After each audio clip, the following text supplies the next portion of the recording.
So bring it back here. We are about to get on with our second lecture. We were supposed to have 10 minutes break, but I do believe it's okay. The 5 minutes is enough. We are all much more poised for the second lecture. So let's get into it.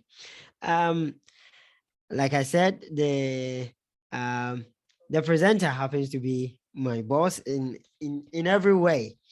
Um, he is the former NUGS China president. Yeah, president of NUGS China.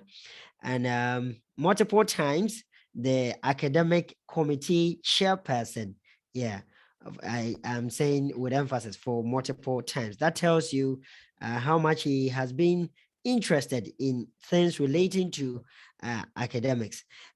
He's been my academics coach for some times. Yeah, for multiple times, and he still is. And when he speaks to you on academics, you see the passion and all. And we have the privilege to have our doctor of engineer. He's doctor, he's engineer, formerly of Shanghai, I think Maritime. Yeah, Shanghai Maritime University. And he has so much interest in humanitarian, issues and logistics, emergency management, surveys, logistics, digital business ecosystem, and others. And ladies and gentlemen, it's my pleasure, it's my honor to invite you, to invite Mr. Uh, yeah, he's Mr., he's doctor, he's engineer, he's everything. Benjamin Ohene Kwapon Bafo. Um, Your Excellency, with pleasure and with honor, please, your people are waiting for you.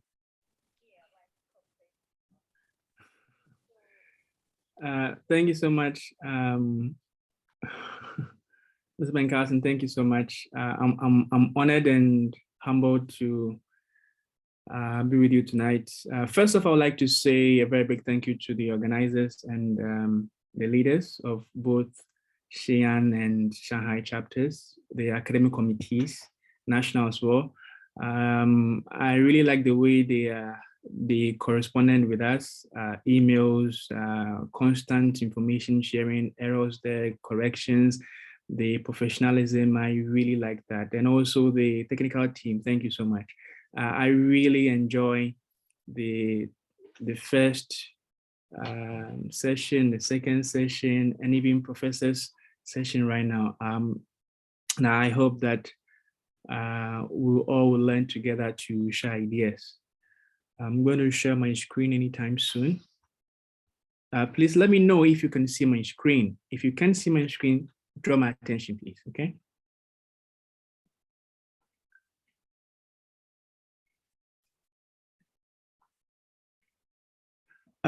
Can you see my screen, please? Yes, it's visible, yes. Excellent. Okay, so as it stands now, I can't see you because of how my screen is, but I think it's okay. As far as you can see my face, that's fine. Okay, so what I'm going to do basically, thank you so much, as I said. So good evening to you from Shanghai, China. Good afternoon to those who are in Africa. Good morning to those who are also in the US and other parts of the world, those who are watching. Before we start, I just want to have a sense of, our audience here. So would you mind if you could use a chat box right now, indicate the place you are from. If you are in China, you can say maybe Shanghai, China. If you are outside, if you are in Ghana, you just say Ghana. If you are in Korea, any other places, let us know the dynamic set of team that we have here. Can we see that in the chat book just for a few minutes, please? Wow, nice. So we have France, we have Shanghai, we have Ghana, Beijing. That's very interesting. Keep him coming, please. Nantong, China. Wow, it's Shanghai. Hangzhou is Shanghai. Oh, Xi'an, that's great. Oh, Ghana, Harbin. Ah, Tonglea. Wow. Inner Mongolia, very interesting. Niger. Wow. Chongqing, Guangzhou, Nanning. Very interesting. We have so many people. Wow, South Korea, interesting. Wow, wow, wow, wow, wow, wow, wow, wow. So, like I said, this is very, very amazing to see all of you here, all because we are all here to share the knowledge, the understanding that we all have, that we could all better ourselves. Now, to commence, like Mr. Bequin said, my name is Benjamin Ohine Kwapombafo, and I'm happy to be with you. If you have any questions, feel free to use the chat box. Before I start, I'm going to just indicate some simple slide housekeeping rules. It's just something slight, please don't be offended. And please remember that as we all here, we're all sharing. So if I don't know, I'll tell you. If I don't know, I will tell, I'm going to search for it, right? And if I know it, I'll say, yes, hey, I know that, let's know that, because we are all work in progress, right? And that is very important. So the house rules, the housekeeping rules that, number one is that please take note that the recordings will be provided after the presentation. So don't be worried so much about that. Sometimes some of you will be worrying about taking some notes, as Prof has already done his. The recording is already there, that will be made available to you by the team. The other aspect also is, please take note that we're going to have a live questions and answer session that will be open to participants later on. So please pay attention. I really hope that we can have this session to be a very good live interactive sessions. As all the presenters have done previously, they connected with you. I hope that we also have that same mutual connection as well whilst we keep going. And then the last one that I would like to share basically is that the chat box that you have here, as I indicated, number one, the recording will be provided. Number two, I'm going to give some questions that I will be interacting with you also in the chat box. And then the live chat box can also be used for interaction as you have it there. And I hope that we can be able to keep the housekeeping rules to make it much more easier. Okay, so basically that's me, and I'm going to be talking about, let me know if I'm speaking too fast so that I slow down. You can just send me a message. I'm going to be talking about introduction to academic surveys. So I just want to draw some little notes here. And then the first note that I want to draw attention basically is that the content of this presentation is not intended to be a code book. And that is very important. Sometimes some of the things we are providing here or sharing here, some people would like to use it like as a code book shortcut way. Yes, we are giving information, but my perspective, what I'm giving here is an introductory reference material, just to give you a holistic or an idea or an information about surveys and how you can go by that. And so, as I said, it's by no means complete or comprehensive. So what I try to do basically is that I try to refer you to survey materials, textbooks, peer review articles, and others that are comprehensive. I would really refer you to that. There are some in the slides that I've indicated there. I really wish you could go look for those books, go look for those materials or the links. Those are some of the useful things that I found out that I think maybe might be useful. I'm sure your supervisors, other scholars also around, and other resources, experts, maybe of good source to you as well. So like I indicated, some useful sources as you can see from there. And please note, the slides, I will send it to you later on. And then if you look at it, you can be able to click it. There are clickables link also in that when you go there. So basically, I'm just going to use 22 slides just for your information. The reason why I use 22, also I'll try to refer to that because it's all part of the survey work, when you're doing surveys, it's very important. Whatever you're doing, you make it. I think Prof also mentioned something like that, transparency and other aspect. All the other doctors and scholars also have indicated, Dr. Zega, Dr. Novo, Dr. Ado Akoto, Mr.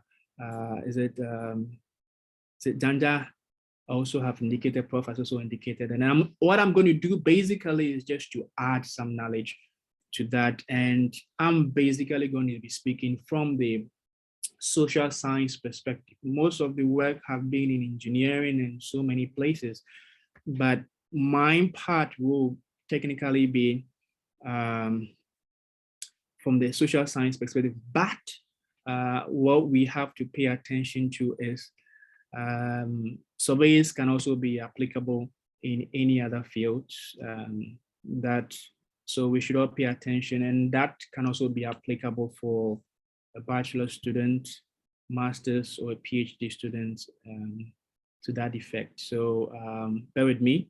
And like I said, if you think I'm going too fast, let me know, okay? Thank you. Okay. So before we commence, I just want to ask a question. So this is when we start using the chat box right now. If you could let us have a sense of what is or what are your expectations for this session. So like I said, I want to have an interaction with you because a lesson, as all the professors, doctors have indicated or scholars have indicated, we have to have a connection, right? So can you use for 1 minute, can we utilize the chat box to answer this question for me? What is or what are your expectations for this session? So I'll be very happy to hear from you. So I'll pause for a while and try to get some feedback from you, and we all get to know how. So what is or what are your expectations for this session? Thank you.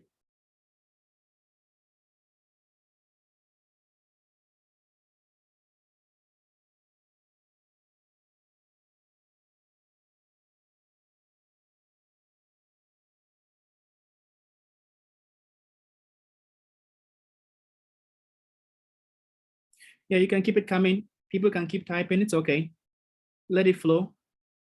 We're very happy to know the expectations that you hope to have. Yeah, keep it coming. Thank you so much, Mr. Isaac. Okay, so we have the Mr. Percy as well, conducting surveys and doing it right. Excellent. Keep it coming.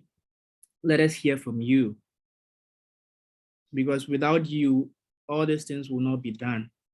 It's the purpose is because of you. So let us know, what are your expectations? Seeing how other researchers do what I do, the surveys, excellent. My sister Irina, that's great. Excellent. Okay, so you mentioned social science, and this is my field, the lecture I have been waiting for. Wow, interesting. Thank you, Mr. Alan. Okay, so we have just 30 seconds. Those who would like to let us know about your expectations, that would be good. Less than 15 seconds, I will proceed from there, and then we proceed from there. Okay, so let's buzz on. Thank you. Thank you for your time. How to do survey, Sambiani, thank you. Okay, so today's learning objective basically is, okay, the types of analysis that will be suitable for different types of surveys.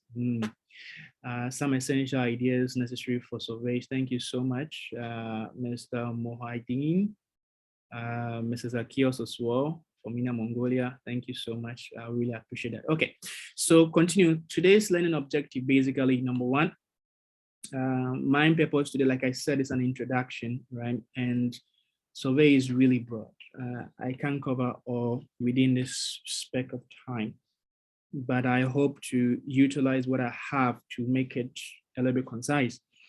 Number one will be define and identify the purpose of a research. right? Recognize the various sampling methods, gain the ability to develop standardized questioning, utilize the appropriate data collection method, gain the ability to critique a research survey article, gain an advice on effective research survey. So basically the objective, thank you, Mr. Dominic, as well. Best research question format, okay, excellent. So basically today's objective that I'm going to relay will be based on this. And I hope that we can all share and learn something out of it. Now, it's going to be a little bit like a story again. From the first session, second session, we've had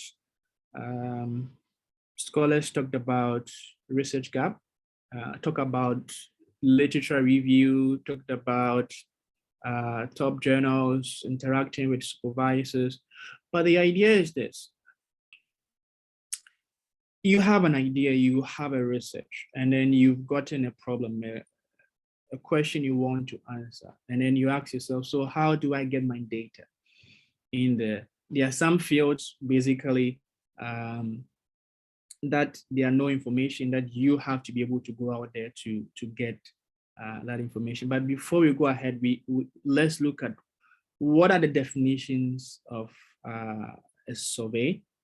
There are a lot of definitions to that effect, but I picked one because it has some content that I see as very essential that I think that we all can be able to comprehend on that. And then, so basically the definition that I picked was from this book. As you can see the source from below is a survey is a systematic method. There's some keywords that I underlined that I want us to pay attention to. I will be referring to them as time goes on because they are very important things that we pay attention to while we develop surveys, our surveys. Those things should be guiding, I would say guiding post while we move on ahead, okay? So a survey is a systematic method for gathering information from a sample of entities for the purpose of constructing quantitative descriptors of the attributes of the larger population of which the entities are members, right? So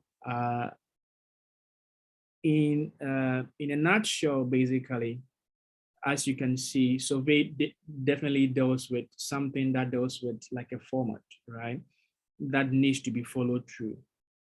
Professor said, and I think all the previous professor said something that science basically actually deals with systematic kind of way, in a formalized kind of way where people can be able to replicate and people can be able to check. So as we go on, and then we'll be able to also link that to this definition. And as it says here, the sort of entity, right?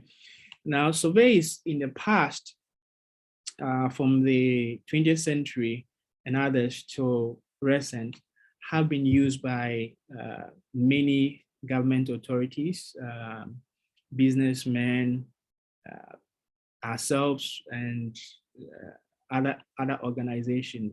Basically, they try to use that to solve problems in the society and businesses as well, to be able to understand people and how they can be able to effect policies. But how to be able to do that is some of the things that those who propounded surveys like to draw attention to, that surveys are a very essential thing that we shouldn't take lightly, because we see that daily in our lives. During COVID time, you realize that there are a lot of researches going on with COVID-19 and so many things, your emotions and other aspects. You were using surveys. People could not go out. You were using a lot of surveys, right? And you could see the power of that. But at the end of it all, getting those information, how does it really have an inference, or how does it really talk or capture the whole view of the general population that you're talking about are some of the things we'll also be talking about in there. And surveys, as you can see, is a quantitative descriptor. So a question is given to you, and then it's being coded in such a way that we can get numbers to analyze and find some effect and see the differences that come out of it. Okay, so techniques in some of the techniques in administering a survey, basically we have the traditional method, right, which we've seen that one of them is a face-to-face interview. We've had the one self-administered mail questionnaire, and then we have the telephone interviewing. The face-to-face happened some years ago, and I think it's still being used even till now, and that there are more ethics that are being used. But in the past, it was being used and it was much more costly. It was much more labor intensive and a lot of issues. So new method came in. I think basically from the US, after the Second World War, when they were trying to get much more information, postal means were used to be able to get surveys information from people. Their responses were being mailed, some were gotten, some were not gotten, and then advancement came again, telephone came in. So the complexity started reducing from the most complex, less complex, and then the least among them. And then coming to the modern age, we have the one for email surveys and then web-based surveys. Now, email survey is basically talking about, sometimes you receive a survey in your email, like with an attached file, a PDF or a Word file where the question is inside it, you download and then you fill and then maybe you scan and you send back.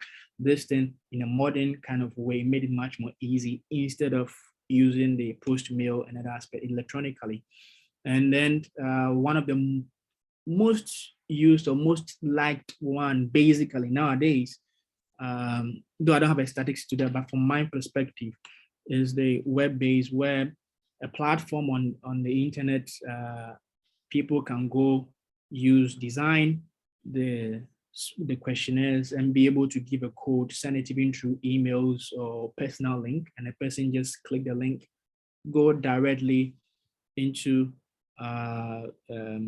onto the site where the question is, and then fill it there. It's recorded, and then you can be able to download the data. So these are some of the techniques that are being used. But one thing that we should pay attention to is that these two techniques, they either serve as an alternative or complement. Sometimes some people may prefer to use one portion of the traditional aspect, one portion of the modern aspect, and they can be a complement. Some people can use both of them and just use one. So it depends on what you are doing and how you want it to be. Now, getting to know the techniques, and I'm sure most of you have been trying that, this kind of techniques in administering surveys. Let's look at the purpose. Why really is there surveys, and then what is the reason behind surveys? Basically, surveys, one of them is, oh, it's not coming. Okay, one of them is understanding and analyzing perception, right? Sometimes there are some questions that, especially those even with, as you can see from the picture, right? A survey can be developed and a picture can be given this way, and you can be asked. Without these two people, you can be asked, so what is your perception about the number of block or wood you see there? Depending on the angle, depending on the way you think, the way you are picturing it, also allows you to be able to see. So psychologists and many other people also use such surveys to be able to see the thinking, the thought process of how people perceive things. And sometimes government also use that to see how people have a perception about an issue, right? Especially if you look at politicians and many others, right? Even some schools they want to get to know the perception of students, right? So they send out a survey to see what are they really thinking and what can we be able to do about that. So some of the purpose for surveys is basically for understanding purpose. Okay, some of them also for obtaining, verifying, and confirming fact, right? And as you can see, sometimes they can be able to ask you some simple questions, like, for example, if I'm doing something with logistics and I want to know, okay, so how frequent do you how do you call it, pay for fuel for your buses that transports people from your company to a different place on a weekly basis? We can be able to get some quantified information or facts, and we can be able to use that. And sometimes too, there can be a publication that a researcher have done. Someone also wanted to also verify that fact, can also use that same method and also go to the same people in a different way using that same method to be able to verify and confirm such a fact. So surveys also helps with obtaining, verifying, and confirming fact. And the other aspect also is that it's also used in assessing performance. Sometimes you always see, even after, I don't know, maybe the organizers may send some surveys at the end of it or to assess the general performance or your perception about the program later on. I'm sure maybe they might do that, I don't know, but I'm sure. Sometimes in our institutions or in our workplace, you often see that when a teacher performs or teaches the courses, your colleges sometimes send you a survey to assess the teacher, right?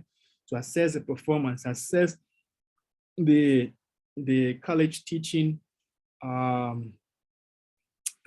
techniques, the appliances or the tools, the materials, so that they can be able to know and use that for decision-making purposes, right? So surveys also helps in assessing performance. So whilst you are creating your surveys, you have to be able to, whilst you're looking at that, you have to be able to pay attention to what exactly that I'm trying to use the survey for. Which portion of my questionnaire I'm using for maybe trying to verify fact from the person, maybe the age, maybe where the person stays, right? Am I getting some performance from the person? Do I want to check the person's or analyze or understand the person's perception on an issue that maybe in the research community is still confusing, that you still want to know from the people that you want to analyze? And then the other aspect that we also look at also attitude, right? A lot of us, we all have different attitude. And one amazing thing is that on our phones, we always see these emojis, we send them, we are happy about it, but it also has a way to convey and send people a message, you know, how you feel, what is really going on with you, that people can be able to understand the feeling, the reactions that you're going through. So surveys also helps to that effect. And governments use that every time for data collection, every time, companies, institutions, every time they use that every time. Sometimes you do as psychologically, unconsciously, but the most important is getting to understand the purpose behind the survey. So please, I would really encourage you, the surveys you're doing, pay attention to it, understand what is really the motive behind it, right? All the questions that you've developed, what is the motive behind the portion of it? That gives you a fair idea on how you really will craft the question and what exactly you're expecting from and how you can be able to analyze that. As we go on, be able to look at it. Like I indicated that we should pay attention to the keywords. As you can see, systematic method. Now the systematic method basically, it helps us to be able to know how we can ethically and do the survey in a proper and right way. That's as in how the survey is being planned, right? Because it has to be in a systematic method, not just done anyhow, right? The purpose of it is that surveys information, you are collecting information from people. right? And some people say that understanding people is a little bit hard to understand people, right? So understanding, if you do it right, you get the right information to be able to make good decision out of it and analyze it. And that can be used to also address issues, because that information basically is giving you a true picture of the reality of things, right? So doing it in a more ethical manner, in a proper way, as scientists have made a systematic method of doing that as we go, we will be able to see them. But I also encourage you, as you can see below, there are some sources, books and links that you can also refer to. Like I said, this is not comprehensive, but an introductory session. So systematic method in terms of how you are planning this, how you plan your survey, how the survey questionnaires is the format, how the instrument development, the skills and that aspect, how did you do it in a systematic way. All of them, you keep record of it and you justify why it's being done. Because remember, Prof said in his lecture previously that one of the most important things here is that we have to be able to learn how to replicate. Now, replicating does not just mean you're just producing the results like that, but you're also teaching people to learn from you, because and that's how science is built upon. You lay down procedures, you follow the procedures, and you leave someone also to come and follow you, and they continue the research as it goes there and there. And survey, how you send the surveys, there are ways you also will look at that as we go along, how you process the result, and then how the data is analyzed. All these things have a systematic way of things. As we go along, I'll give a link that will help you to know how you would be able to report properly survey reports and how to critique the survey paper. So you can be able to be in the shoes of a peer reviewer, because it's always very good. From what I learned from my supervisors, my brother and others, is that it's always very good to learn the act of how to critique a research paper in your domain. That helps you to be in their seat. And then you learn from the mistakes that people have made, and then you learn to build upon that. So it's a very good exercise. So also, if you have opportunity to do a peer review, as Dr. Akoto said, please take advantage of it. It's very important to that effect. Now, after the objective, looking at the systematic methods and the objective, the result basically is that when that is done, it ensures the validity of the study, right? Ensures, when we say validity, it's talking about the process you've used to develop the instrument, the measurement instrument to measure what exactly you want to derive from the respondent, right? The questionnaire, how you design it, how you developed it, all helps you to make it valid. And that gives the sense that the information you are collecting and producing can be trustworthy, right? And can be used. That is the essence of survey. So it's not just sometimes I see survey questions like I think Mr. Bequin said that earlier on, surveys are being sent around. Sometimes you see that and you look at it and say, oh man, what is really going on? And you try to approach people to tell them, some also don't listen to you. So at the end, you tend to sit back. So I think this is a good opportunity that the organizers thought that maybe we could look at such a thing. Now, and also ensure the reliability of the study, all depending on you, the author, or you, the surveyor, or the person doing the survey, your effect that would help to ensure that everything that is done can be reliable, right? Ensuring that it is being pre-tested and so many keeping record, all those situations being done gives the sense that your information actually is good. It's measuring what you want to get from people. The processes you use is reliable and can be replicated. And such a process also, as it's done, helps you to minimize cost. right? Because you follow and it helps you to be able to learn things, to reduce things, minimize things, minimizing costs, and also respondents burden. Respondents burden in the sense that when you send a survey, sometimes you send a lot of surveys. And when people look at it, actually the first moment they say they are bored, or sometimes they want to help. But as they keep going, you realize that you have a burden by how things are being done in it, and then how the questions that are being asked. That does not enable them to finish the questionnaire.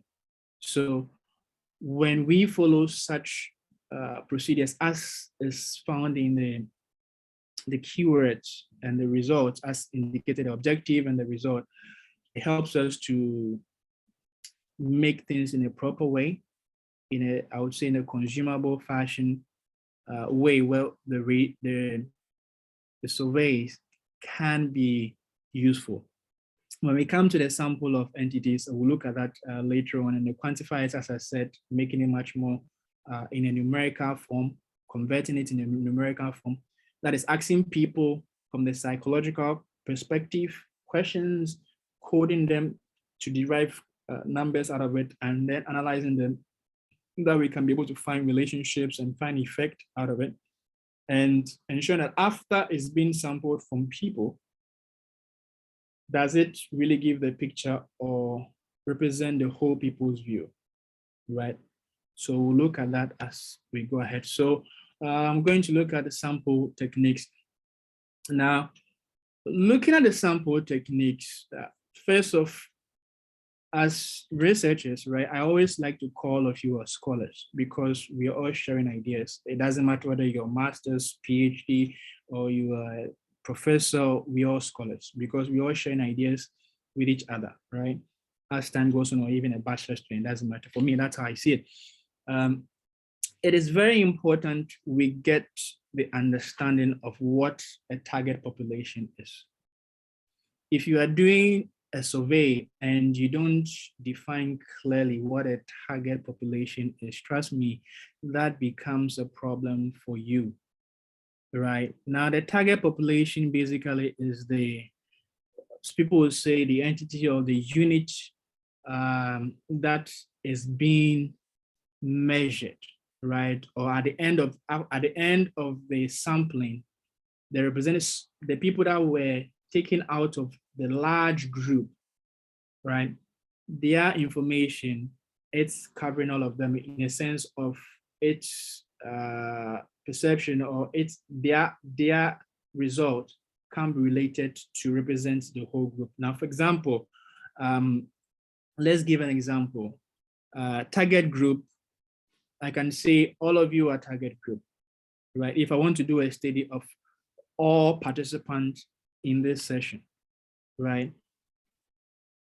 That is the target population for me, right? But I have to identify my purpose. What is the purpose of me doing the survey? Maybe I want to understand your perception about the sessions that have been done today, right? So my target population is everyone that have attended the session from day 1 to day 3, right? So that is the entity or the unit, people will say, right?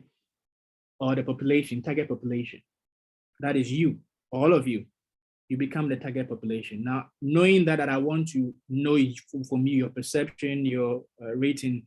Now, the second thing that I have to be able to understand is that what is my sampling frame? Now, when I say sampling frame, basically it deals with what is my reference or contact point, right? I know that people come in to participate in the survey, but how am I going to get information from these people? The best way is to be able to have a reference point. And the reference point could be, one, did we all register? If we registered, then we should have your maybe WeChat contact, email contact, phone contact. Now, those reference points is a good source for me to be able to go to, that I can be able to sample people from there to get response from. So number one, as I said, it's very important you know the purpose of why you're doing your study. That can also relate to your research question whilst you are developing your research, the questionnaire, right? After you know that, you also know the target population that you want to sample your surveys from. Knowing that, you have to have a reference point. Okay, so I know this target group. Like I said, all of you are the target population. Now, how would I get information from you? I have to get something that I can use to connect with you. One of them is your registration contact information, right? Some of them could be phone numbers. It could be, if you're sampling a company, it could also be the company HR database of the workers, their email address, your school, right? International student, like I gave an example here. Your school international students, if they want to get information from all international students or sample of them, they can be able to say their target population is all international students in the school. Let's say Peking University, all international students in Peking University is a target population. But at the end of it, what is our sampling frame? I mean, where is a place that they can be able to get in touch with you or get the sample from? It could be a database of all the students that they have their emails, their phone number, or WeChat contact information, because that is a reference where they can be able to get you to contact you, right? So you have to be able to have that clearly defined.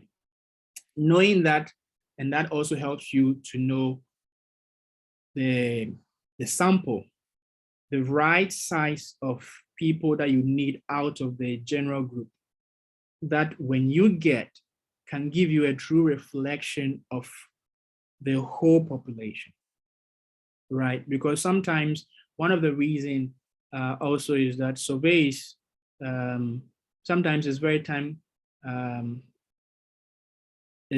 reason is that it's costly, and because of time also, you cannot be able to sample everyone. And then you have to have a true reflection of the people that you are trying to sample. And now to do that, you have to be able to use a sampling technique, right? And one of the sampling technique also is, we have two ways. We have the probability sampling, and then we have the non-probability sampling. Now, you ask yourself that after I've gotten the purpose of my question and then the survey that I really want to do, I now know my target population. Secondly, I know the sampling frame, the reference point that I can get my sample from, maybe from their emails, another aspect of my database I'm going to buy to get their emails. That, and I know, okay, so my sample size, okay, my sample, what do I need? Okay, do I need to have a true reflection? The sample that I get from the population, should their views be able to give a true reflection for the whole group? Or based on the conditions that you have, maybe you just need a portion of it and you just want just an idea. So the sampling technique also help you. So as you can see, we have two types. We have the probability sampling and non-probability sampling. Now, the probability sampling basically deals with a sampling technique, a type of technique that under them helps you to sample the respondent that you're looking from the general population, the ones you can get reference from your sampling frame, right? That when you do it in a systematic way, the number of sample you get can reflect the general population's view, because you're not going to be biased. And one of them, we have the simple random sampling, right?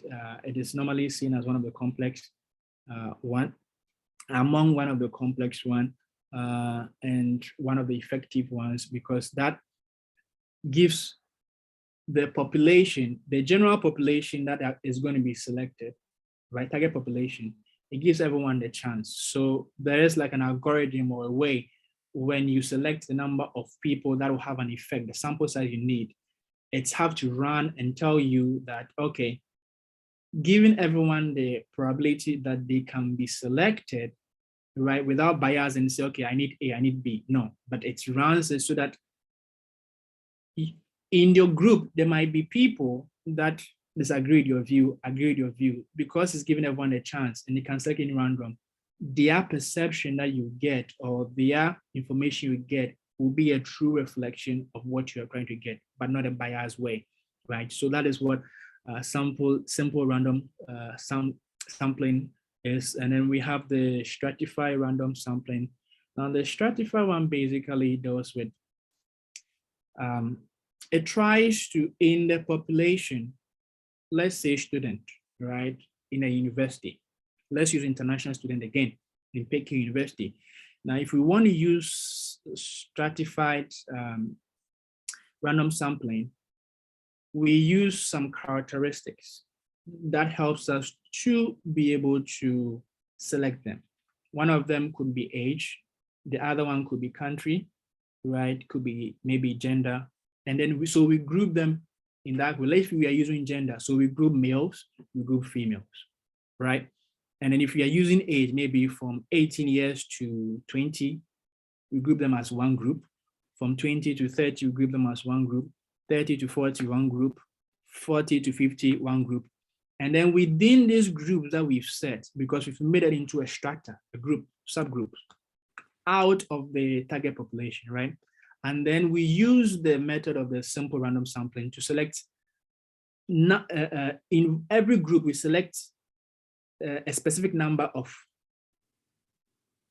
samples in that group, right? So every group will select a specific number of them. So bringing all of them together gives you that probabilistic sampling point of view, because it's not being biased.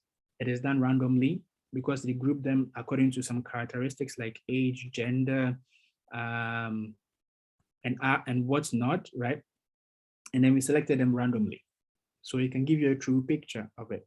So that is what we call the stratified one. The systematic one basically is like in the general population, right? Selecting the sample based on the interval. So if we want to select odd numbers of the population of international students, so we start 1, 3, and it goes away. So it should be exact in a systematic way. 1, 3, then it keeps going. 5, and it keeps going.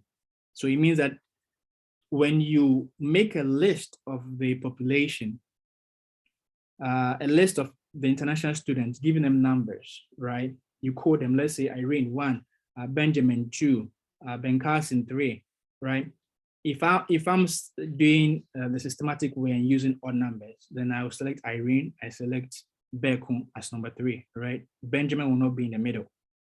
So it keeps going that way, right? So that gives it a systematic point of view, because you've given a definite interval that you are using to select the sample you're looking for, but you should have a code of number of samples that you're looking for. And then the cluster random sampling also relates a little bit to the stratified one, but that basically is used to group large number of groups. Normally it's used for geographical areas, sometimes used for geographical areas, like in a very large form. For example, or we can use this as an example. Let's say universities, right? In Shanghai, we have is it Jiobao, right? The 985 group university, right? We have the 211 group and the other group, right? So they can group the universities in that kind of way. Okay, and then in that big chunk of group, you see the stratified one, after you group them per the characteristics, you select from that specific groups, different groups, right?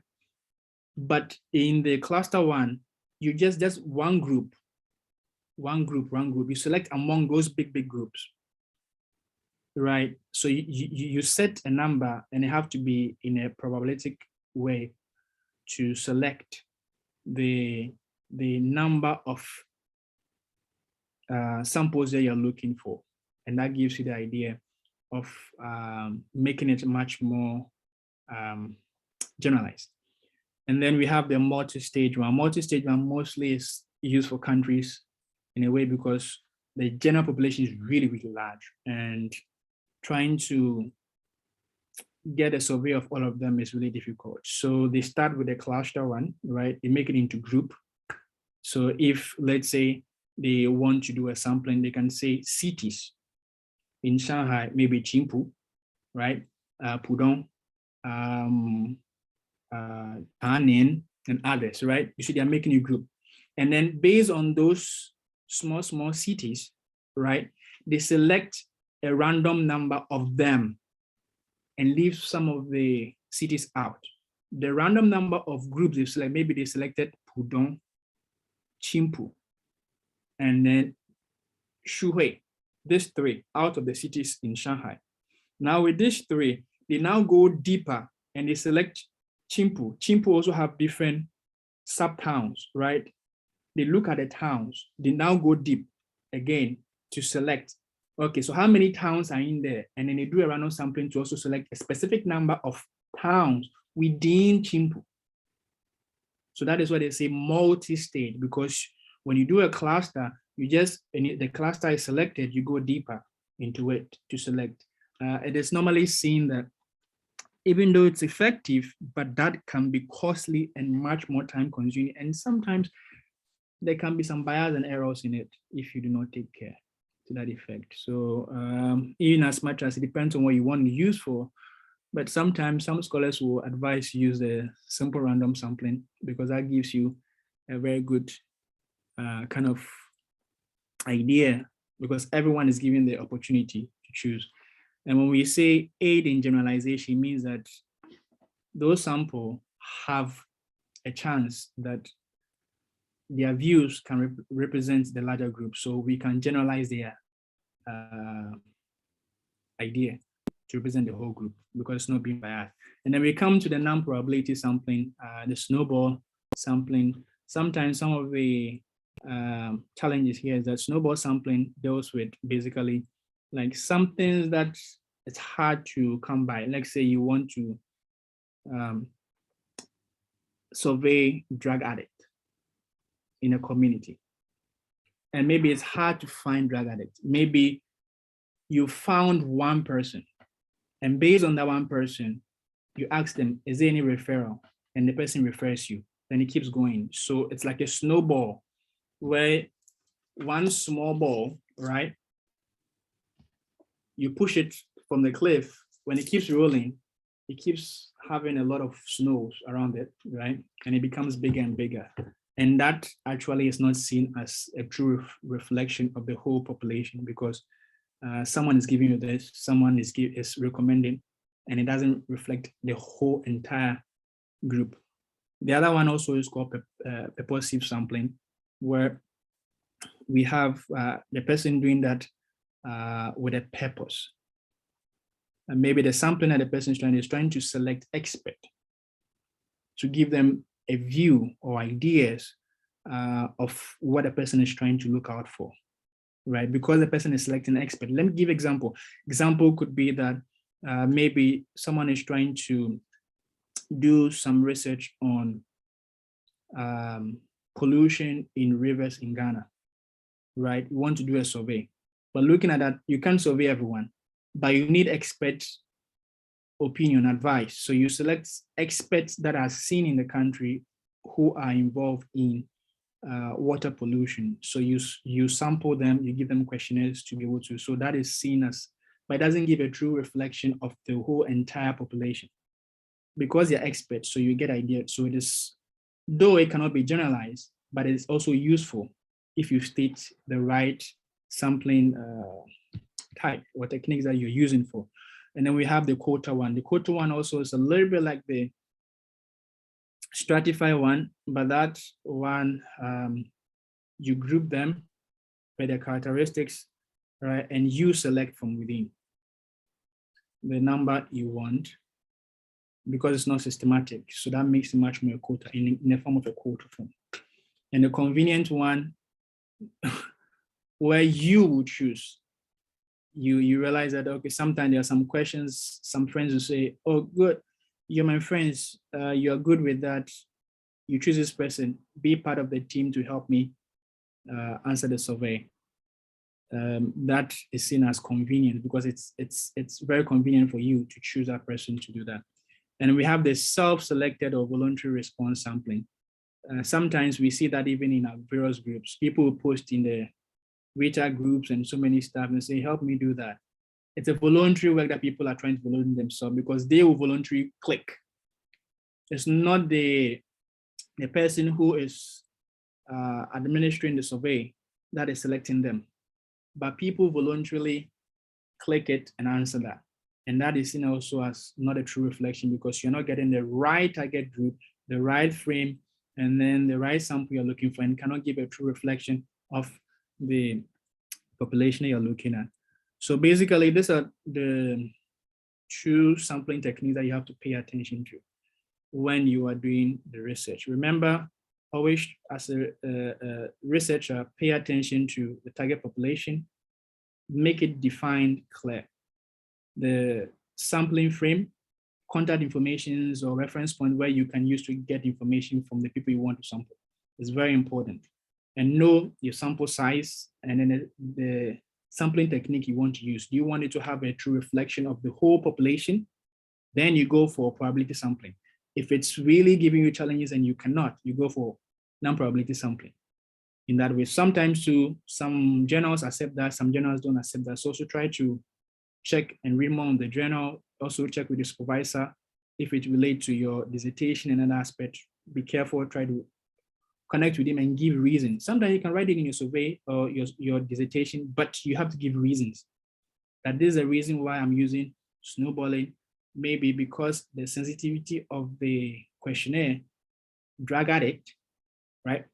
I can't get a lot of people to do that, so I have to use snowballing reference because it's hard for people to come out to say I'm a drug addict, right? So you've given reasons, you've justified that, and that gives it credibility in your work. They will not question you because you're doing a research. Right? Research, you can't do everything, but if you justify, you're doing it right way, systematic way, and logical way, concise way, it's good, right? And there's some reference you can, when I send a link, you can click here, there's a link here that can send you to a lot of tools that you can look for in there. Now, knowing all this, there's an important thing you have to pay attention to. Okay, so now how do we design our questionnaire? Now, there are some ways that others design the questionnaire. And I got that also, I learned that also from a manual. One of the things they say is that number one, decide on what information you needed, like I was talking about, get to understand what you're looking for.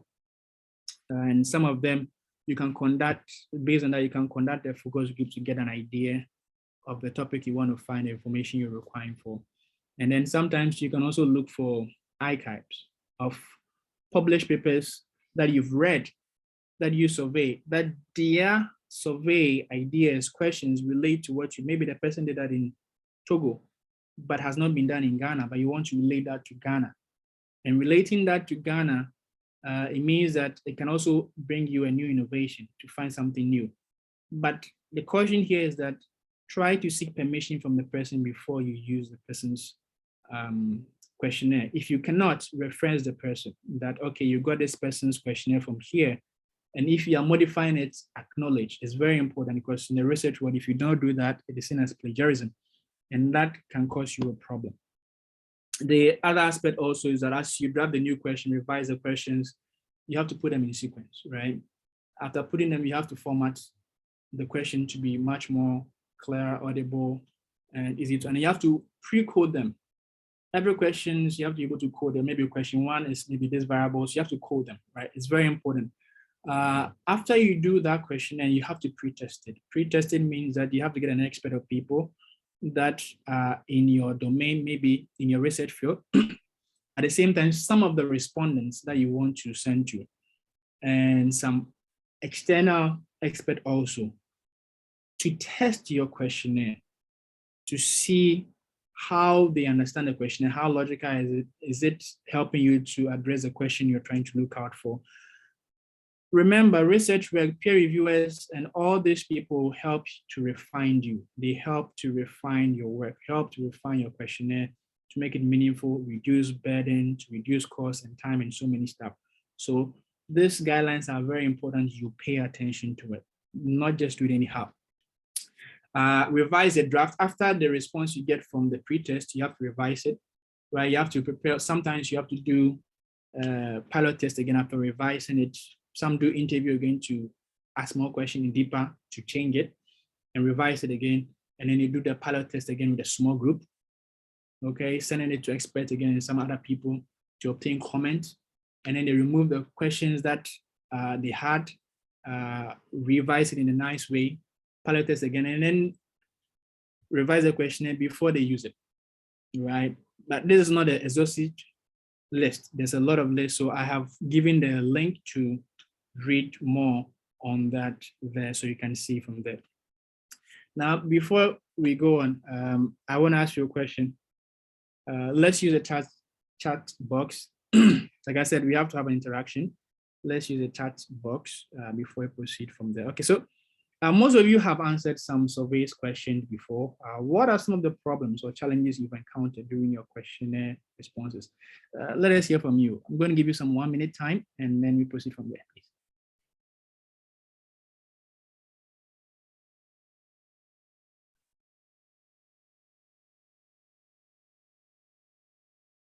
Please, do you understand the question?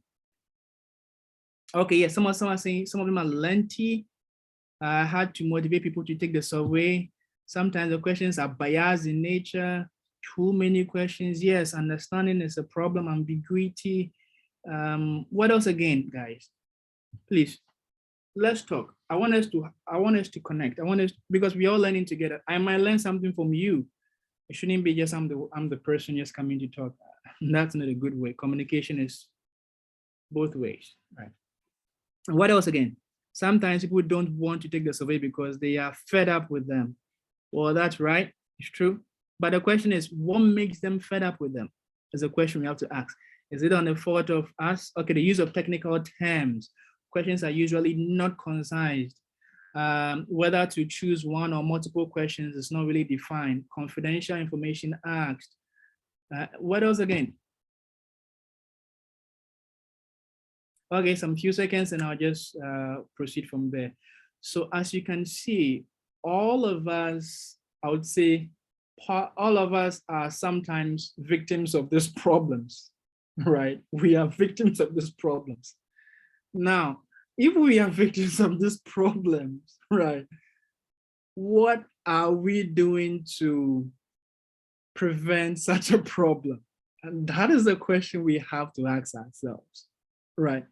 So if we feel the way other surveys, other respondents are feeling, then as researchers, we need information. Please bear in mind that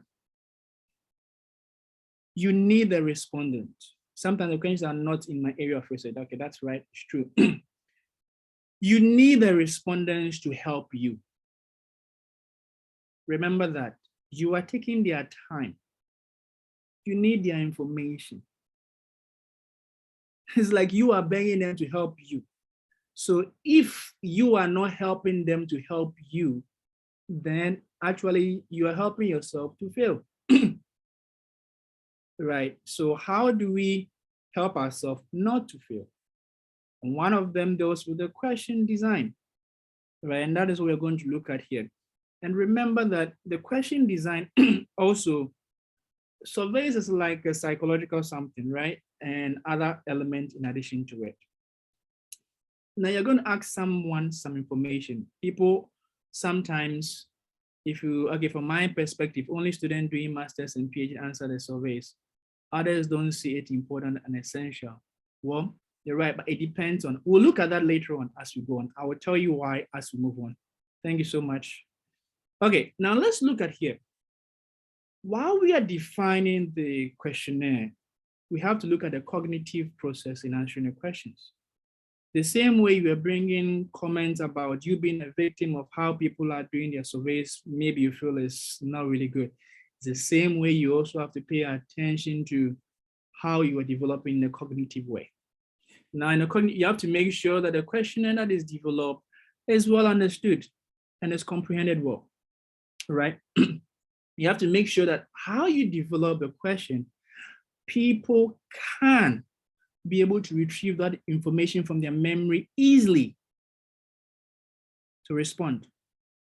If you ask a question that is very difficult to answer, trust me, people will not respond because they are finding it very difficult to retrieve information to respond to you, right? So if you develop a question that makes it easy for them to retrieve from their memory the response you're looking for, it means you are successful, and then they can give you the right information you're looking for. The other aspect is the judgment aspect. Sometimes based on their belief and other aspects, some things that you may ask may give them a different perspective of what you want to hear. And sometimes how you've arranged the question and how you ask it may give you a different result. But if you rearrange it in a different way, it may give you a different result too, right? And how you made it for them to provide you with accurate information is very important. Now, the things you're supposed to, sorry, please, to prevent is complex syntax, right? And I got also from groups. Working memory overload because you have to retrieve information, vague and ambiguous noun phrase, unfamiliar technical terms. People have said it, vague and imprecise predict or relative terms, misleading, incomplete presumptions, unclear question category, and all that, as you can see here. So if we have people in mind that as we get developing that, we pay that attention to that, that helps us to be successful because we need them to succeed. And we need this information to make good, meaningful information. It's not just doing the research to finish your academic requirement, but remember, these skills are skills that will take with you for the rest of your life if you do it right. Because if you go to workplace and they say do something that you're not familiar, you have to go to learn from literature, and then you say, okay, can I get new information from people, customer information, and so many stuff. That helps you. So it's very important you pay attention to that as well. Now, I want us to do something. I want us to do some pool. I want you to answer some questions for me. And let's see how you respond, okay? I will pause the sharing right now. Sorry. I'm going to pause the sharing right now and then give you a question right now in the chat box. The question I'm going to give you, I need you to help me answer that. I'm going to give you 3 questions. This is my question. And tell me how you think about this question. Okay, the first question is this. Tell me what you think about this question, please. Can you see the question in the chat box, please? Can I hear you, please? Can you see the question in the chat box, please? Would you mind answering this question for me? Yes, please. Okay, would you mind answering this question for me and tell me what you think about this question? How many minutes do I have, please? I think for if we have started the Q&A, then we are in time. Yes.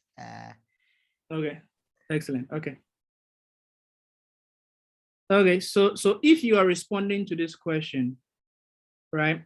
If you're responding to this question, how would you respond? I want you to answer for me. Imagine I've sent you this question. Answer this question for me.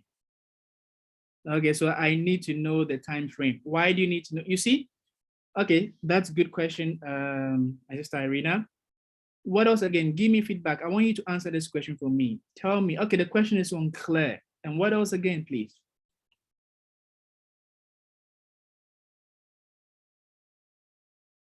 It's not clear. Excellent. Okay, now this. Let me give you a different question and tell me. It's very vague. Okay, let me give you a different question. Tell me what you think about this question.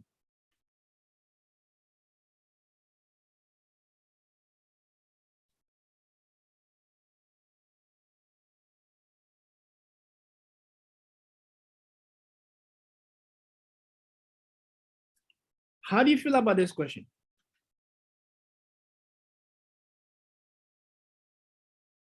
Interesting. 1, 2. Okay. Okay, so now the reason why I brought this up here is related to what we are doing. Okay, is related to what we're doing, and yeah, it's related to what we are doing. Can you see the screen, please? Yes, we can see. Excellent. Okay, excellent. You see, some people are giving me, is this small one, migraine? Excellent. You see, new informations are coming in. You see, new informations are coming in. That's an excellent point, right? And that is what we are talking about. Whilst we are doing that, it's very important how we craft the question. Bear in mind, it have to be easy to understand. It have to be easy for people to retrieve information from their memory. Because if they cannot, those are some of the things that they will reject your questionnaire. They will not look at it because you are giving them work, right? They want to help you, but they can't do that. Now, let me give another question, okay? Now, you're going to answer this question for me. Let me hear from you. Can you see the question on your screen? Can you all see the question on your screen? The survey pool. Yes, we can. It's on your screen. Arena, check it on your screen. Yes, we can see, but I don't know, how do we make a choice? Okay. So you choose, you select. Wait, in the chat box or outside? No, on your in the screen, main on your screen, screen, yeah? on your screen. Oh, cool. I think with the host and the co-host, you cannot select. So don't worry if you don't see the choosing or where to choose. But any other person can select. Okay, so I'll give you some 1 minute to select and let's see how it goes. Okay.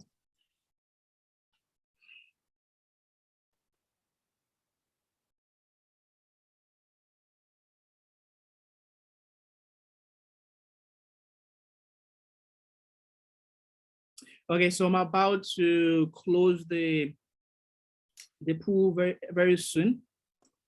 And Thompson, oh, you can't see the question. Hold on.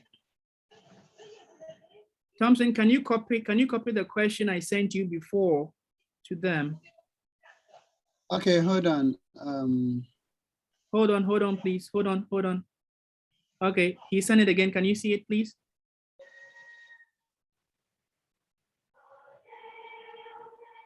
Can you see it? Thompson, can you copy the first one I sent you to the chat box, please? We can see it, but the only option there we have power on is close. Really? So you can't select it, right? No problem. Not Okay, at so all. I'll copy maybe the we can question. type our answers. Okay. He's going to copy the question and post it in the group. Apologies in Okay. advance, please. Okay, so he's posting. Only post the first one, please. The one I sent in the first one. Else, you're not gonna. No. Don't make it PDF. No. Sure. Don't make it PDF. Don't worry. I got it.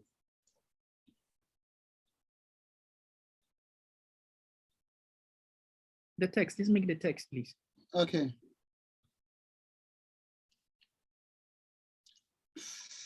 Come on. Organizers, let me know my time so that I will not take too much of the time because I'm left with how many slides?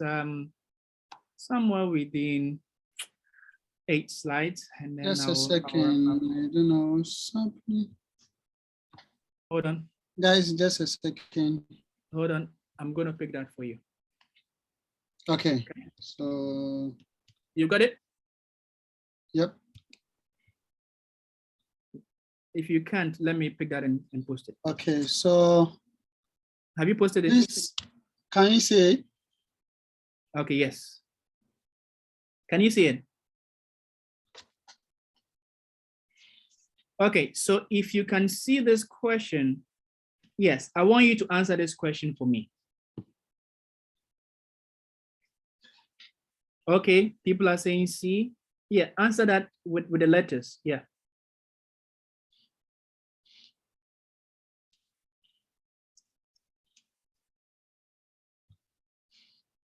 Let it keep coming, guys. Let it keep coming.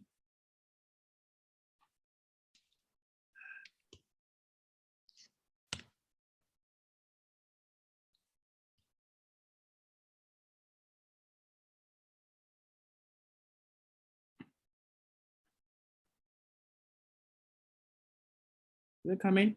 Okay, good. Okay. Okay. Now, great. Interesting. Very unlikely. Interesting. Now we have majority skewing to neutral, and then the minority skewing to very unlikely. And we have very few.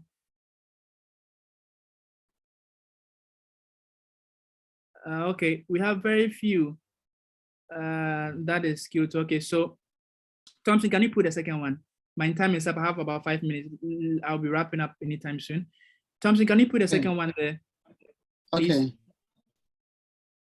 Okay.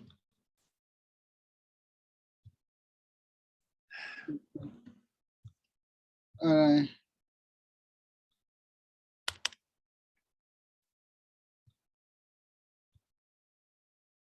Please, can you see? No. Okay. There we go. Can you see the second one? Okay, can you answer that for us, please? Just some few seconds, please. If you can respond really quick, I love it. And then we'll move on, because the next one is the next 2, 3, 4 ones are very important that I really, really, really, really want to address it. Okay, very likely, very likely. Very likely, very likely. A. Interest, very unlikely. Only one, E. Aha. Now you see here. Now the question I asked you was based on judgment. Now, if you can see that if I had asked you this second question first, and then I asked you, what is your opinion about abortion, the second one, I tell you that your answers that you chose might differ. Because the first one is linking to you and your partner, right? And then you feel like, no, you do it, right?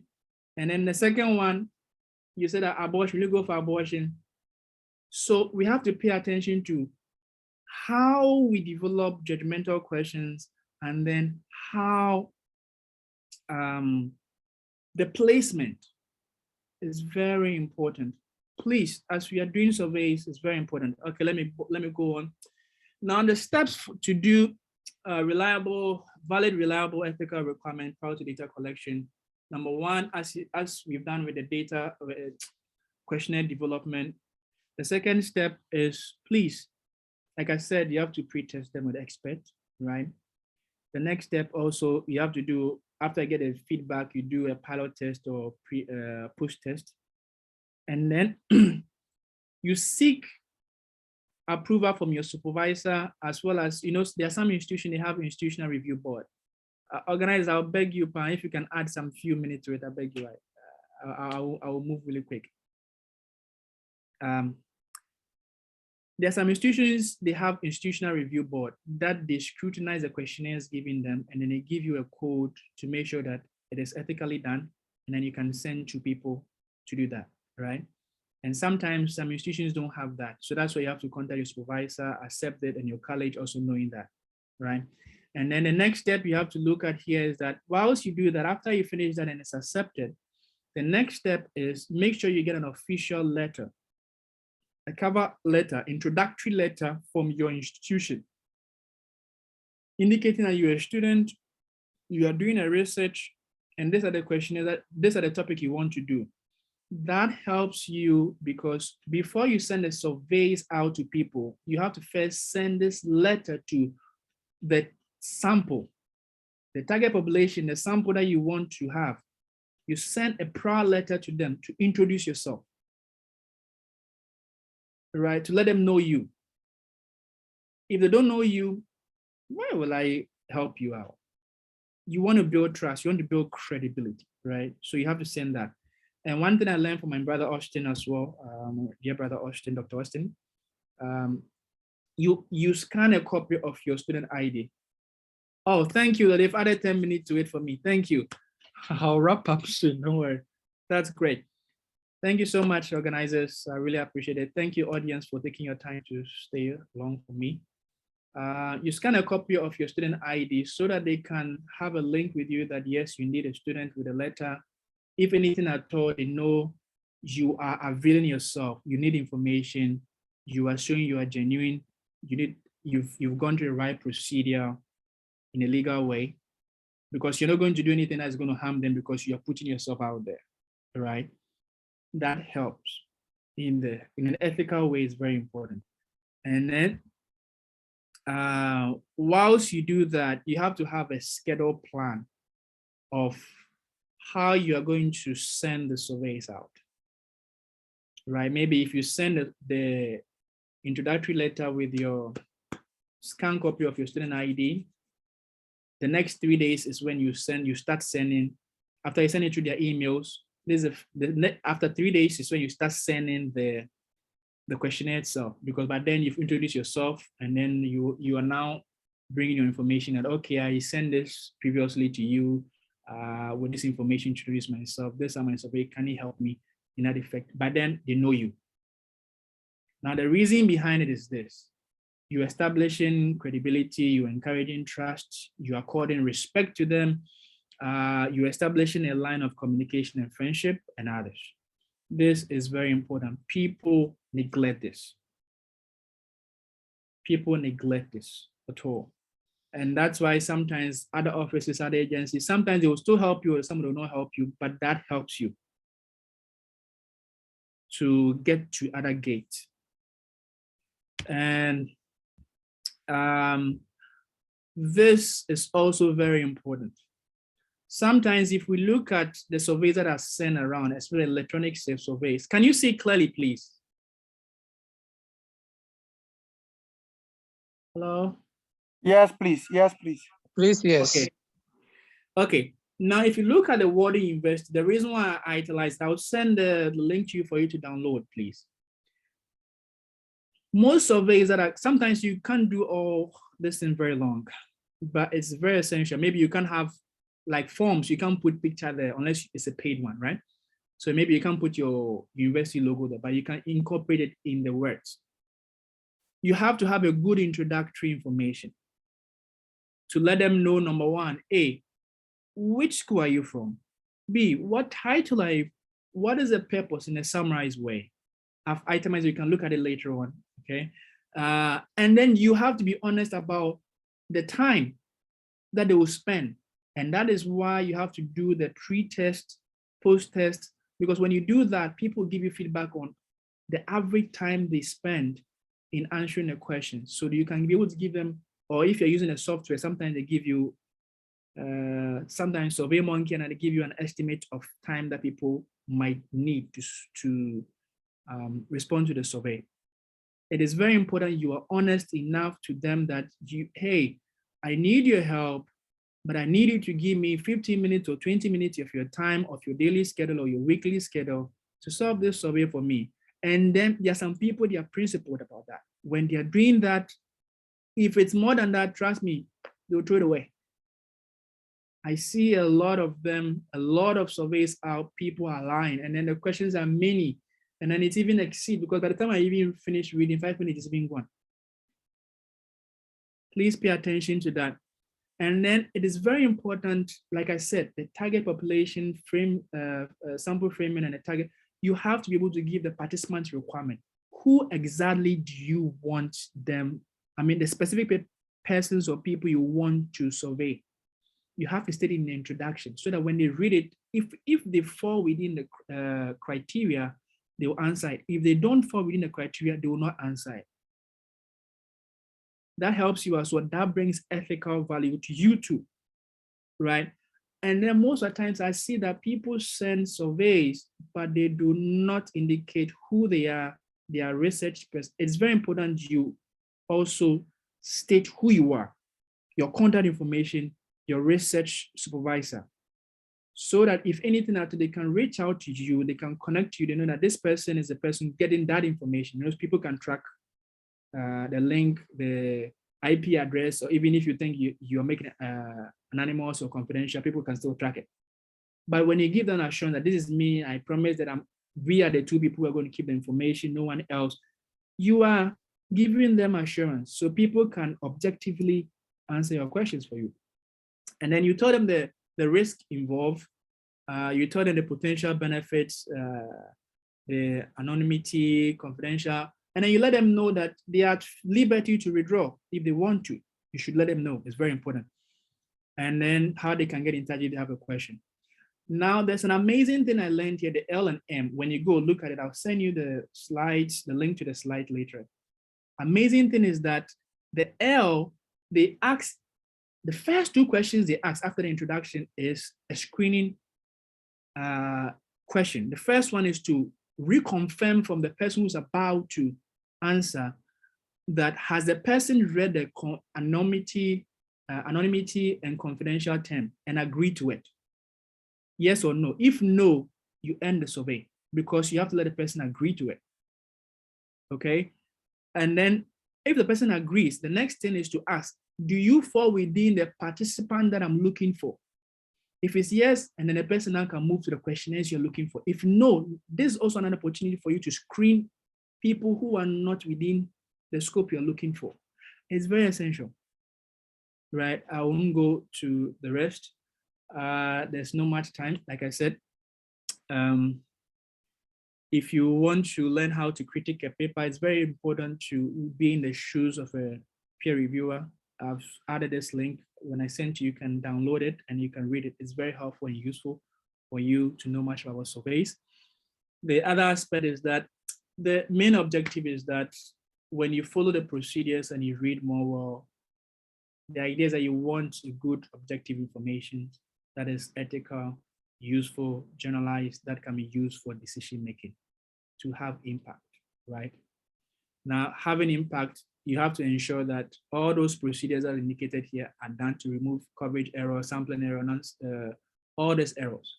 So you reduce errors, you prevent bias, reduce respondents, give it validity, encourage replicability, and other aspect. And that helps you.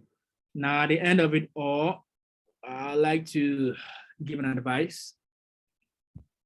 The advice I want to give is that I've realized that some people, when they're doing the survey, they learn from other people's questionnaires, but they don't really understand what exactly is an independent and dependent variable. And they don't take it into factor when they're developing the questionnaire. Because at the end of it all, you have to analyze it. And you have to identify the independent variables in your questions, independent variables. Learn it, and whilst you're doing that, you learn how to develop the questionnaires that you can use that to analyze your question. People also, we have to learn how to, what is an effect size and how to calculate them. When we are designing the questionnaires, we have to also pay attention to open-ended question, closed-ended question, develop the skills to prevent problems. We have to also give acknowledgement to people who we use their questionnaires. It's very important. We have to be honest and state the time that they will need to respond to the question. We have to also state the number of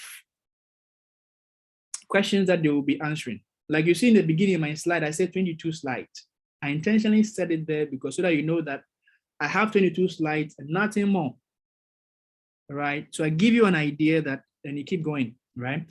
The next aspect also is that you have to avoid coercion, forcing people, friends do that, they'll be biased in excessive incentives, grammar issues, data management protocols, respondents rate, you have to report it, non-respondent, you have to report it in your work, the ethicals, the softwares you use, report that.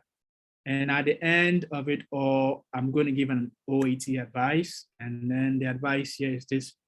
I want you to ponder on this. Remember that everything that we've said here is based on past, present, and future. I like this because I use, at this other college, school oath, please not being biased here. And one thing they said is that others have labored and we share their glory. It means that what we are doing today, what other people did is what we benefited from, right? So presently, what we are doing right now is that we are exploiting what they have done, the professors and everything, what they've done, and we are adding to that. That's what we are sharing with you, right? So what we also require, the organizers and everyone requires right now is that you being those who have come, right? You will take up the next thing that we are doing and you also develop on and help others also grow.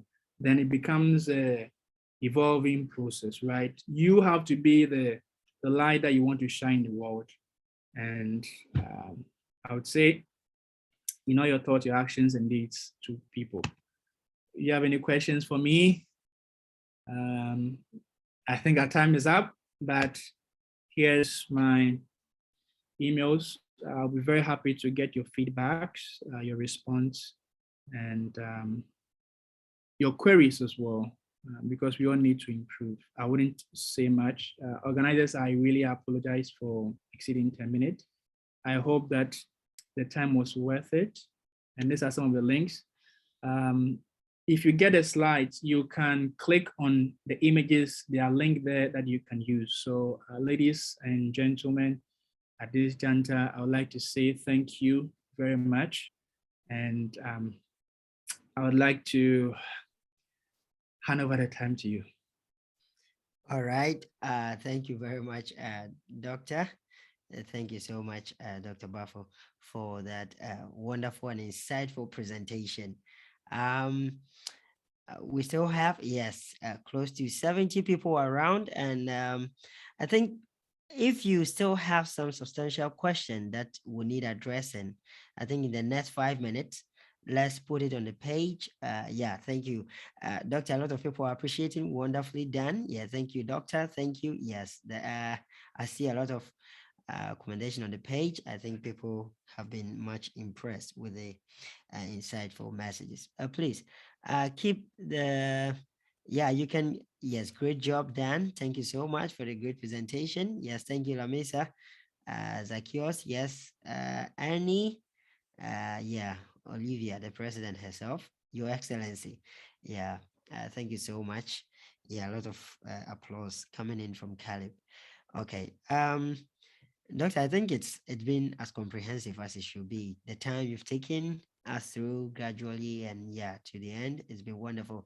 And since you are going to give us your PPT, yeah, okay, yeah, Doctor, you are muted. Kindly unmute. Yes, you were saying something.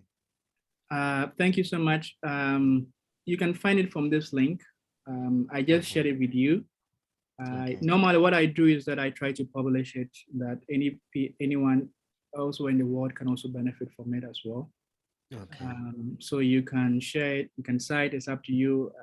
I would also share with the organizers as well again, and then feel free to let me know if there's any comment, any questions. I like feedbacks. If I do something wrong, let me know. I'll be very happy to work on that. And thank you so much. I wouldn't say much again. Thank you very much, Doctor. Thank you so much. And since we are not seeing a lot of questions, then I think it's been interactive. We've all been involved. We've all been engaged. We've asked our questions throughout. Like I said, if there have been some substantial questions, outstanding ones that we would need addressing, some pressing questions, you can raise your hand or you can simply type it in and Doctor will address it. Yes, I said within the next 5 minutes, but let's try and do it within the next 2 or 3. Yeah, okay, I'm not seeing any.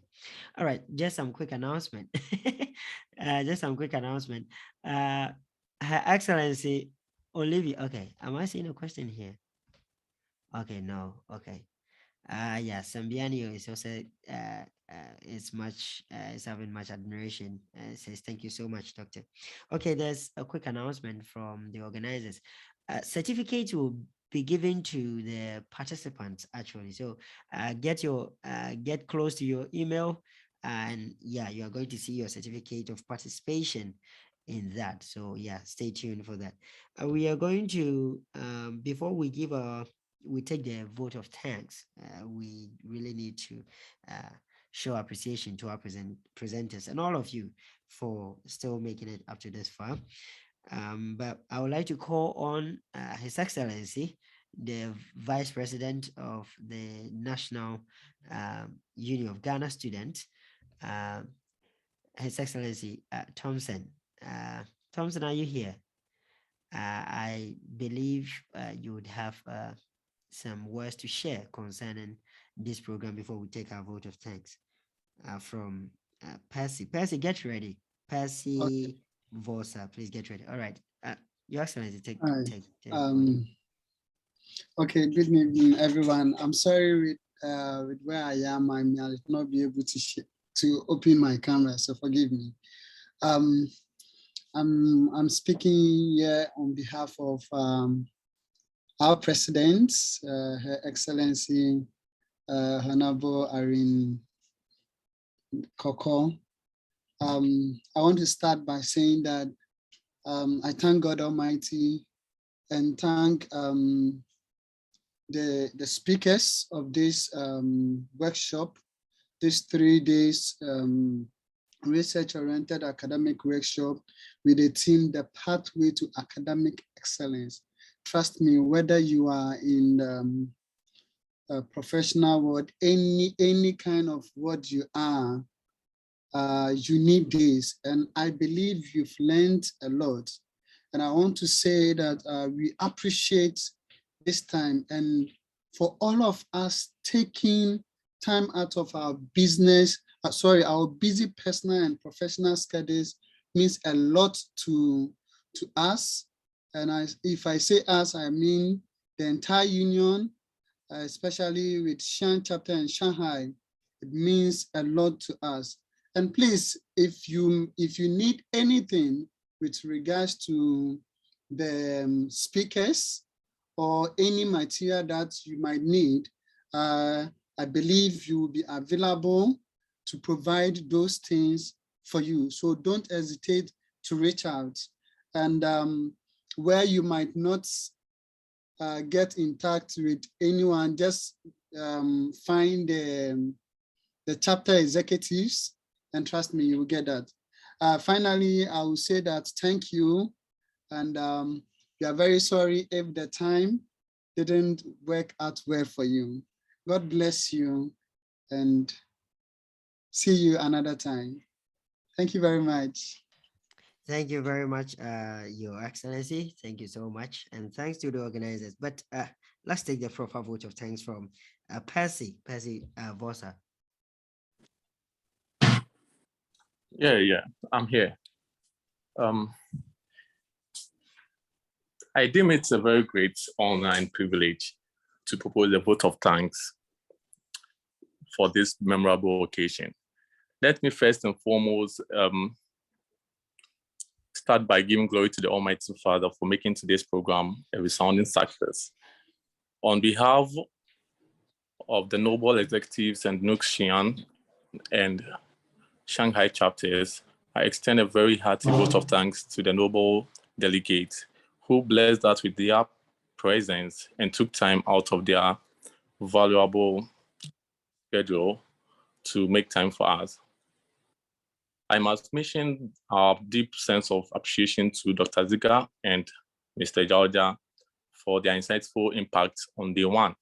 Also, I would like to extend a special thanks to Dr. Renaud Adu Akoto and Dr. Vincent Andofon for inspiring us yesterday. Today was another insightful section with Professor Maoli Jakasu and Dr. Benjamin Owen Ohini Bafo. The way you all explained your individual topics was exemplary. I also wish to express our gratitude to all other chapter executives for their endless encouragement and support for making this workshop a success. We are very grateful to NEC for giving us the opportunity for organizing this event. A hearty congratulations to all the participants for their active participation. As no program could become successful with a single person, so we extend our big thank you to the entire workshop committee for support and all other volunteers. Thank you guys for making this event a successful one. I'll go ahead to read the citations. All right, so the National Union of Ghana Student Citation of Appreciation. In recognition and appreciation for being a key and outstanding speaker of the 3-day research-oriented academic workshop seminar theme, The Pathway to Academic Excellence, held on Zoom from 18th of February to 20th of February 2022 NUGS Shanghai and Xi'an chapters hereby express their utmost appreciation and present this citation of honor to our noble speaker, Professor Molly Japasu, for your presence and knowledge shared will go a long way to aid students in many areas of their academic lives, especially in research writing, among others. The seminar was a huge success because of you, our prestigious speaker. We greatly appreciate your kind gesture of making yourself available and gracing us with your presence, time, and knowledge. Thank you. Okay, you have the second one. National Union of Ghana Students, citation of appreciation. In recognition and appreciation for being a key and outstanding speaker of the 3-day research-oriented academic workshop seminar themed The Pathway to Academic Excellence, held on Zoom from 18th of February to 20th of February 2022. NUGS Shanghai and Xi'an chapters hereby express their utmost appreciation and present this citation of honor to our noble speaker, Dr. Benjamin Ohini K. Bafo. Your presence and knowledge shared will go a long way to aid students in many areas of their academic lives, especially in research writing, among others. The seminar was a huge success because of you, our prestigious speaker. We greatly appreciate your kind gesture of making yourself available and gracing us with your presence, time, and knowledge. Thank you. Thank you too. And we are so grateful for the opportunity. God bless you all for organizing that. And we hope that we'll all help to build each other up to be better. Thank you.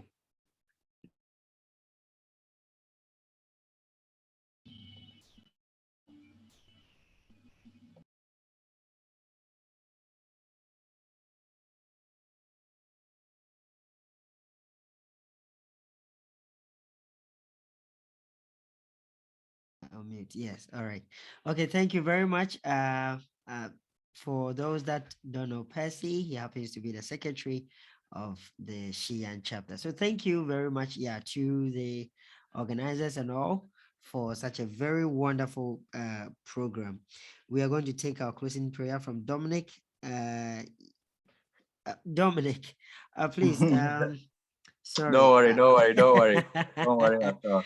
All right, I'll Dominic, get you. please give us a closing prayer. So we should be in the mood of prayer.